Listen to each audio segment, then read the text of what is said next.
FAPE was founded largely by Lee Annenberg and some of her friends, and it was set up in order to foster the idea that American art should not only be in embassies but be there permanently. The programs that I'm involved in are the Prints and Photographies program and the commissions of sculpture.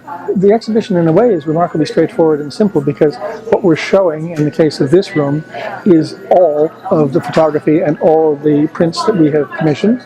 The idea was to bring it together to give people something of an idea of how varied it is, how disparate it is in terms of style and generation and orientation in all kinds of ways, and also to show that it doesn't represent a singular point of view about America or American art, and many of them are not about America in any kind of a polemical or political kind of way. The particular piece next to me is a maquette for a sculpture designed by Martin Purrier, who's over on the wall over there talking to Mrs. Clinton, when this model was presented at the State Department when she was Secretary of State. And this is a project for the Beijing Embassy. And the Beijing Embassy has been one of the embassies where we've done the most. There are major sculptures by Louise Bourgeois, which are pictured in the next room. There is actually two major paintings by Ellsworth Kelly, also in Beijing. And there's this, which is in the inner courtyard. And this is in the process of being fabricated and will be located in Beijing and will be inaugurated soon, I hope.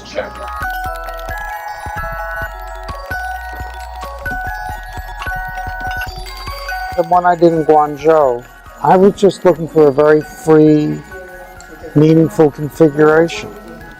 And I knew about the space and I had an idea of the whole context. The city's filled with projected light. And so this thing was like this glowing substance. So the light was emanating from the piece, or color from the piece rather than projected color. If you saw plans for the embassy, it's a very open, relatively large space surrounded by high-rises, with a kind of very organic architecture with a lot of curves. So I just thought taking chunks of wood that I put together in some way that configured that I thought was engaging and inspired. I didn't have a theme in mind. I just wanted something that was about, individual creation. It was like real art.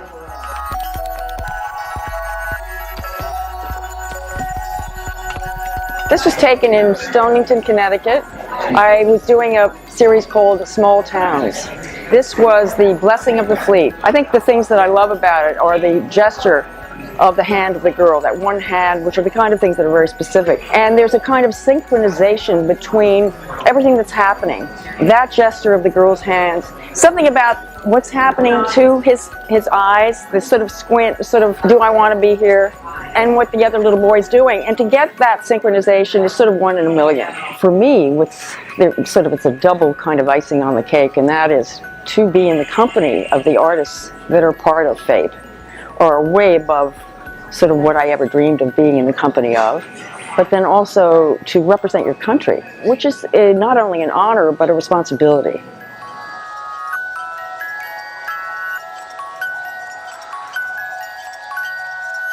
It's great to make a show like this for a variety of reasons. One is that most Americans are unaware of this program because most of the work is displayed at embassies far from home.